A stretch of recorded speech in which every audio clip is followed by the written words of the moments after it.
Ecuador's indigenous movement repeats calls for government ministers to be sacked. Catalonian separatist protesters get chased down and gassed by riot police. And mobile phone networks are restored in India-occupied Kashmir after a 72-day blackout. From the headquarters of Telesur English in Quito, Ecuador, this is From the South, and I'm Camila Escalante.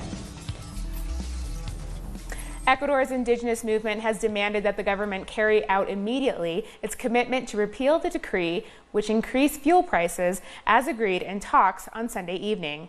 The president of CONAI, Jaime Vargas, said that after 12 days of struggle, the indigenous and other protesters had liberated the country. Together with our peoples, together in struggle, we have achieved the repeal of Decree 883.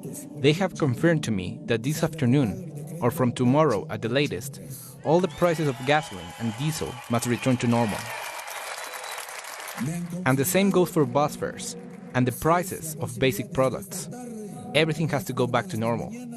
This struggle is not just for the indigenous people, but for all the Ecuadorian people. The president of CONAI also repeated the movement's demand that the ministers responsible for the last week of repression must be sacked.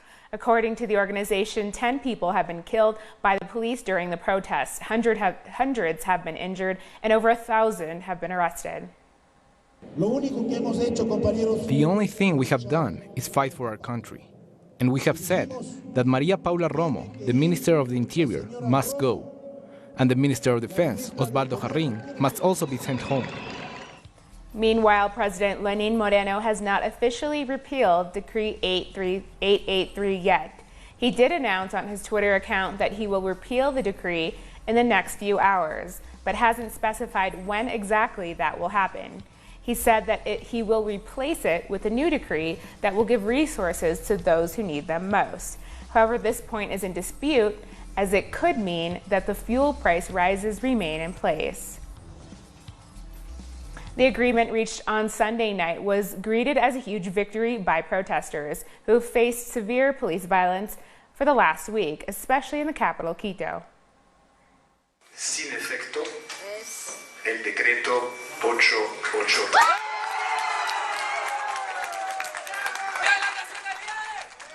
Indigenous and other protesters burst into cheers as they watched the agreement announced on live television.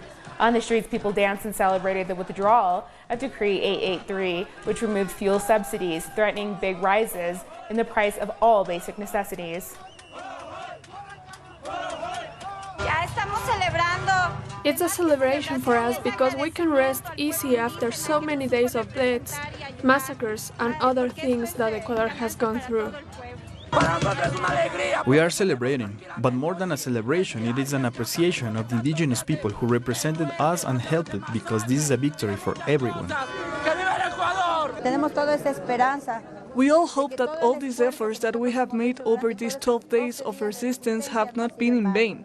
It grieves us that our brothers have lost their lives in the battle, but we hope that there won't be impunity for those responsible for these deaths, and we hope the people's mandate will be fulfilled.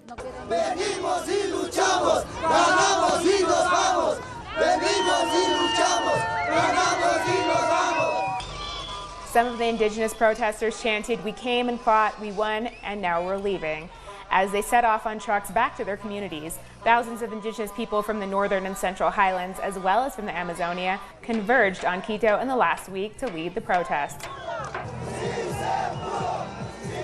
But also on Monday morning, the prefect of Pichincha province in Ecuador, Paola Pabon, was arrested in her home. It's still unknown what the charges against her are. On her Facebook page, Pabon live-streamed the moment when police entered her home and arrested her. Pabon was elected to her post earlier this year, running for the Citizens Revolution Party, which is headed by the former president of Ecuador, Rafael Correa.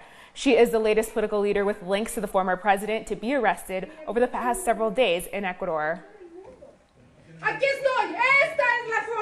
Here I am. This is how this government works. They found me in bed, sleeping. This is a conspiracy against us. Yesterday, they detained another political leader, and today it's my turn.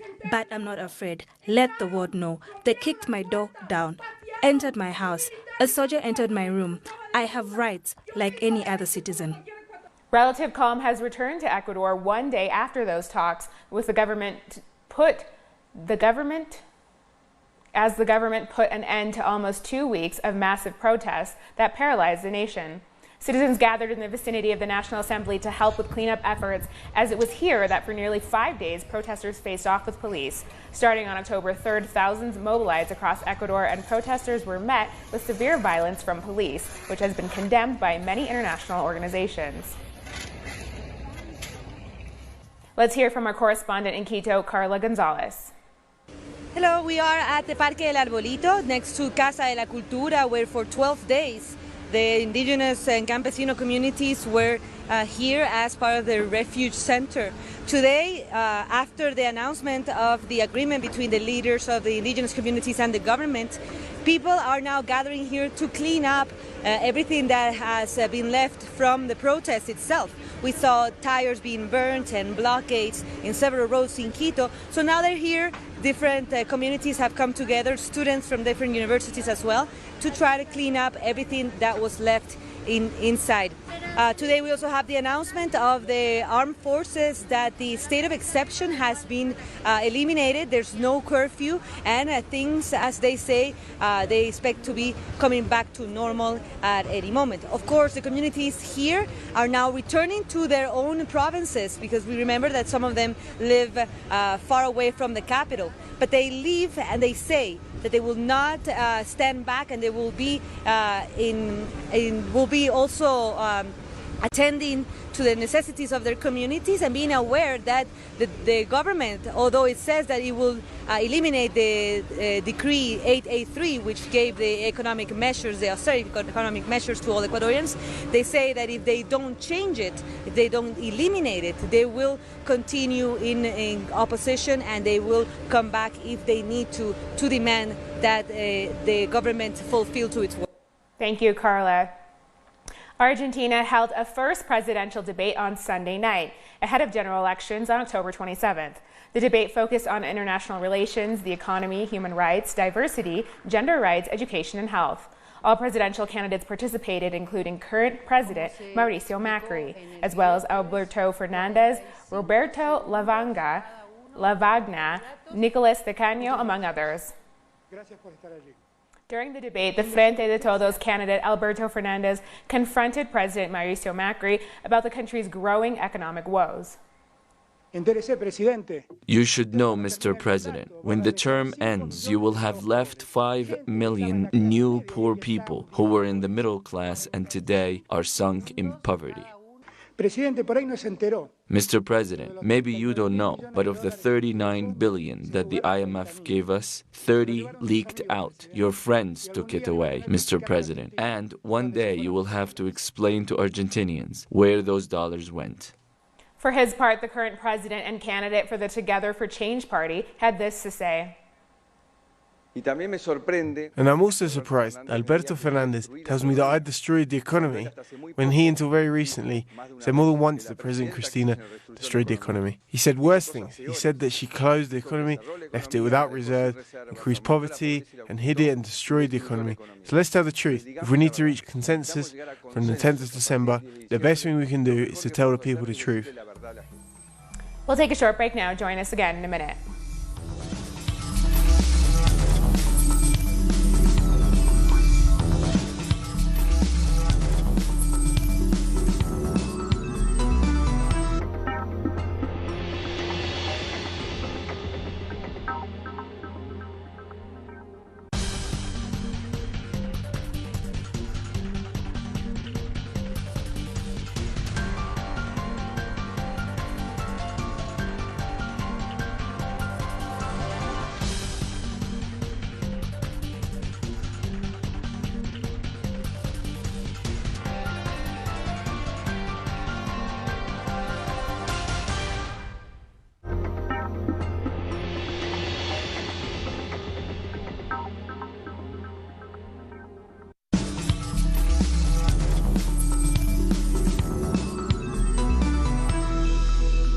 Welcome back.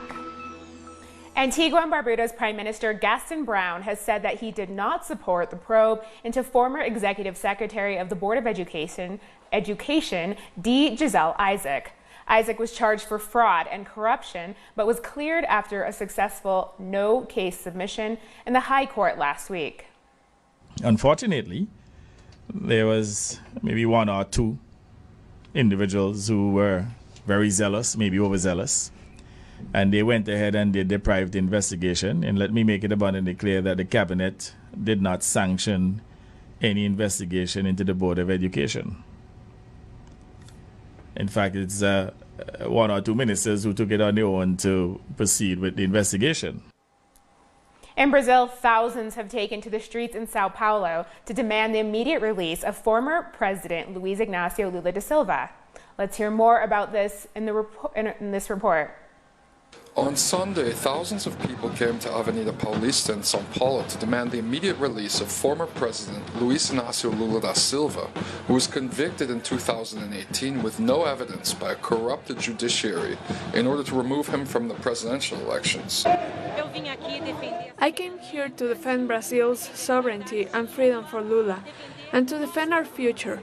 We are suffering damages because of this. We have to work to eliminate all of the setbacks that are taking place in our country. Free Lula. Leaked social media conversations between former judge and current Justice Minister Sergio Moro and prosecutors published by The Intercept show that they illegally colluded with 3 Supreme Court ministers to falsely accuse the former president of corruption to open the door for far-right candidate Jair Bolsonaro to take the presidency. Sergio Moro should be held responsible and jailed because he committed a coup against Brazilian democracy and the justice system. And like prosecutor Delton Dayanal should be held responsible for this. We demand that Lula is immediately released. Despite the fact that The Intercept and its media partner companies began publishing the leaked conversations months ago, Lula remains in jail. Sunday's protest was a sign of growing frustration with the Brazilian judiciary. We came here from Mogi das Cruzes to support Lula's release and protest the injustice that was committed against him. We are fighting. We are dialoguing with the population in our city to explain what has happened to Lula. Lula is political prisoner and we are fighting for him. Free Lula. Brian Mir, Telesur, São Paulo. In Peru, a roof has collapsed on a party, killing at least 6 people and injuring dozens. About 1,000 people were attending a costume party in the town of Huancayo, about 200 kilometers east of the capital Lima, when the roof collapsed following a hailstorm. 5 of the 40 injured are in serious condition. Rescue operation is underway. In Guatemala, Mayan people in the Patzun municipality are being criminalized for attempting to restore their cultural heritage. Let's take a look. 15 leaders from the Patzun Communal Board are being persecuted because they tried to protect their community center, which was about to be sold as a private property. We've been elected to solve these kind of issues, to care for an ancestral site like this one, to prevent the state from taking it from us. It's a shame how they're criminalizing us in this way. The communal center is an ancestral infrastructure after the 1976 earthquake. It was used for collective services like education and the Mayana Kanjikok ancestral ceremonies. Secopa was created to revitalize people, to teach classes that could provide them socioeconomic and cultural support. These were not profit services to help our people. The Mayana Kanjako people from Patzun have long resolved conflict via dialogue, and through dialogue they decided to restore the communal center that after 20 years had lost its collective spirit. We had a board of directors, but they only cared for their own interests. The person in charge then, Mariano Zinco, was manipulating the whole operation for his gain. The citizens were reported to the police for their attempts at reforming the board of directors, even though national law allows indigenous people to implement a community justice system. An indigenous justice system implies the existence of authorities, rules, due process, resolution of conflict.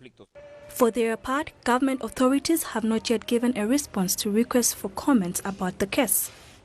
Mozambicans will head to the polls on Tuesday to elect the country's next president. This is a test for the country's fragile peace as the Frelimo party, led by President Felipe Nyusi, prepares to relinquish some control after 44 years in power since independence in 1975. Nyusi is challenged for the presidency by former rebel leader turned politician Osufo Momade, who leads the Renamo party. In August, the two main parties signed a peace deal, hoping to turn the page on decades of conflict. South African police have marched in Pretoria against gender-based violence. Over 1,000 police officers embarked on the march after a continued rise in murders and sexual crimes against women in South Africa. There's been a rising outcry against sexist violence in the country over the last 2 months after a series of murders which took place. Members of the police who took part in the march said that they took the initiative because it hurts them to pick bodies of women and children on a daily basis who are victims of domestic violence. Men in blue, when it comes to gender-based violence, we are in a dire state of emergency. Our concerted efforts to curb this scourge can wait no longer. We need an urgent shift that will govern the impact and outcomes of our concerted progressive resolutions in the fight against gender-based violence. In Guinea, the government has deployed the riot police throughout the capital to stop protests against a constitutional change. A coalition of opposition parties and non-governmental organizations are protesting against an attempt by the president to seek a third term in office. Riot police were seen firing tear gas, while demonstrators retaliated by throwing stones. Some of the opposition leaders were arrested over the weekend, while others have been blocked by police from leaving their homes. The Nigerian government has announced that it will maintain a partial border closure imposed on goods. Nigeria's customs chief said a ban on goods coming into the country across its land borders will last in order to stop the flow of smuggled merchandise, as well as illicit drugs and weapons into the country. The president closed Nigeria's borders to goods trade in August in an effort to control smuggling. It is important to note that 95% of illicit drugs and weapons that are being used for acts of terrorism and kidnapping in Nigeria today come in through our porous borders. However, since this partial closure, the acts have become drastically reduced. Our conclusion is that the arms and ammunition these terrorists and criminal elements were using no longer gains access into the country. Still in Nigeria, dozens of people gathered in the Nigerian town of Igbo-Ora to celebrate the Twin Festival. The town is proclaimed to have the largest number of children born as twins in the country. According to popular belief, this is due to the diet of the women of the region. Twins of various ages participated in the festival wearing identical clothing. This was the second time the festival was held in Nigeria. This kind of festival is very, very unique because this town has the highest number of twin births, if not in Nigeria, in the world. Because out of 1,000 births, we have 158 twins in Ecuador here. We'll take a short break now. Join us again after this.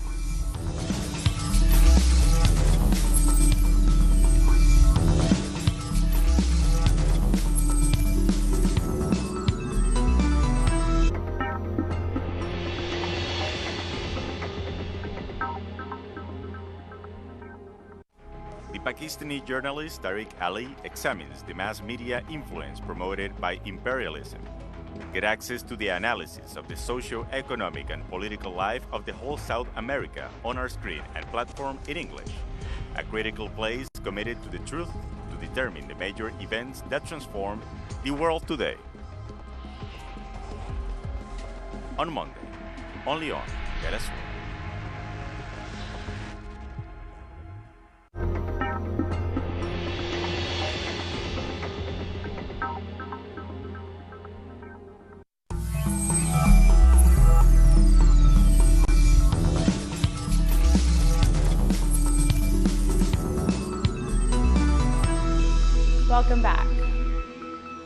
Thousands of people are protesting in Barcelona after learning of the sentence handed down to 12 Catalan independence leaders. Students suspended classes and various groups are expected to join different mobilizations throughout the city. Spain's Supreme Court sentenced 9 Catalan separatist leaders to between 9 and 13 years for sedition over their role in an independence referendum in 2017. Former Catalan Vice President Oriol Junqueras received the largest sentence. 3 other defendants were fined for disobedience. Catalan's president has condemned the ruling. The government and myself as president reject these sentences as unfair and undemocratic for being part of a political trial and a general cause against the right of self-determination of Catalonia and independent movements. Today more than ever, we are together with their families, because today more than ever, we feel fraternal solidarity with those condemned by the Supreme Court. Following the Supreme Court ruling, thousands of separatist protesters clashed with riot police as they rallied at Barcelona's main airport and blocked roads leading there. The police charged at the crowd using batons and firing foam balls. Over 100 flights were canceled and others delayed, and the high-speed train connection between Barcelona and France was also shut down. Our correspondent in Barcelona, Joan Ortiz, has been out with the protesters. The center of Barcelona has been brought to a complete halt. Most of the roads here have been blocked by people joining the protests against these sentences, which add up to 100 years in prison for the 9 political prisoners who you will remember were convicted of sedition. But it is not only here. The entrances to the city are also blocked, and many other parts of Catalonia as well. That includes the airport, where protesters called for a blockade to cut it off. As a result, we have not been able to get there, and the police are also blocking access to the airport. But protests have been taking place there, and the police have made a number of arrests. At the same time as all this is happening, the European arrest warrant has been reactivated against Carlos Puigdemont, the former regional president of Catalonia. The judge accuses him of sedition and is demanding that the Belgian authorities detain him immediately. Syria's government has stepped in to fight back Turkish forces and contain further attacks on the Kurds. The Syrian government has sent troops to the Turkish border to counter Ankara's offensive against the Kurds. This latest deployment is the first major dispatch of the troops to Kurdish-controlled territory since Damascus began withdrawing from the northeast in 2012. Following the withdrawal of the United States troops from Syria, Kurdish-led Syrian Democratic Forces come under heavy bombardment over the weekend, with Turkey making gains in 2 key border towns. Supporters of Tunisia's independent presidential candidate, Kais Saied, took the streets of the capital in celebration after exit polls gave him more than 70% of votes. Thousands marked Said's victory, honking horns and singing the national anthem. According to 2 exit polls, the conservative academic scooped 76.9% of the votes, more than 40 points ahead of his rival, Nabil Karoui. The official results are expected later on Monday. This is Tunisia's second free presidential election since the 2011 revolt. Today we see that the Tunisian people wanted to show and demonstrate that they have reached a degree of consciousness that has helped them to achieve their will. The people wanted the President of the Republic to be elected free, without agendas, money, or pressure. At least 3 children have been killed in an airstrike in Libya. The children were killed when an airstrike carried out by pro-Haftar forces targeted a residential area by the Libyan capital, Tripoli. Several other people were also injured in the attack. Haftar's forces spokesman said an airstrike was carried out against an intelligence service camp in the area, but he denied that a specific house or civilians were targeted. The shelling was at around 1:30 a.m. According to the numbers obtained by the Ministry of Health, there are so far 3 people dead and 8 injured. As for the wounded, they had been transferred to Tripoli Medical Center to seek treatment and for their status to be followed. Mobile phone networks have been restored in Indian-occupied Kashmir after a 72-day blackout. However, internet is still unavailable for both on cell phone and fixed-line networks to the region's 7 million-plus population. India cut access to mobile networks in Kashmir in early August, citing security concerns as it scrapped the region's semi-autonomous status and imposed a lockdown. Kashmir has been divided between India and Pakistan since 1947 and has since been the center of dispute. Without internet, mobile phones make no difference. Businesses are shut, educational institutions and schools are closed. I call on the government, if they want to restore the communication, to start internet connectivity as well. Poland's governing Law and Justice Party, or PiS, has claimed victory in Sunday's general election, securing a second four-year term. According to the Electoral Commission, the main opposition grouping Civic Coalition came second with 27.2% support, followed by the Leftist Alliance. Residents of the capital, Warsaw, had mixed opinions over the result. This as the government is expected to continue reforms which Poland's European partners say are responsible for destabilizing democratic norms. We've come to the end of this news brief. You can find these and many other stories on our website at tellusenglish.net. And join us on social media, Facebook, Twitter, and Instagram. For Tell Us Your English, I'm Camila Escalante. Thanks for watching.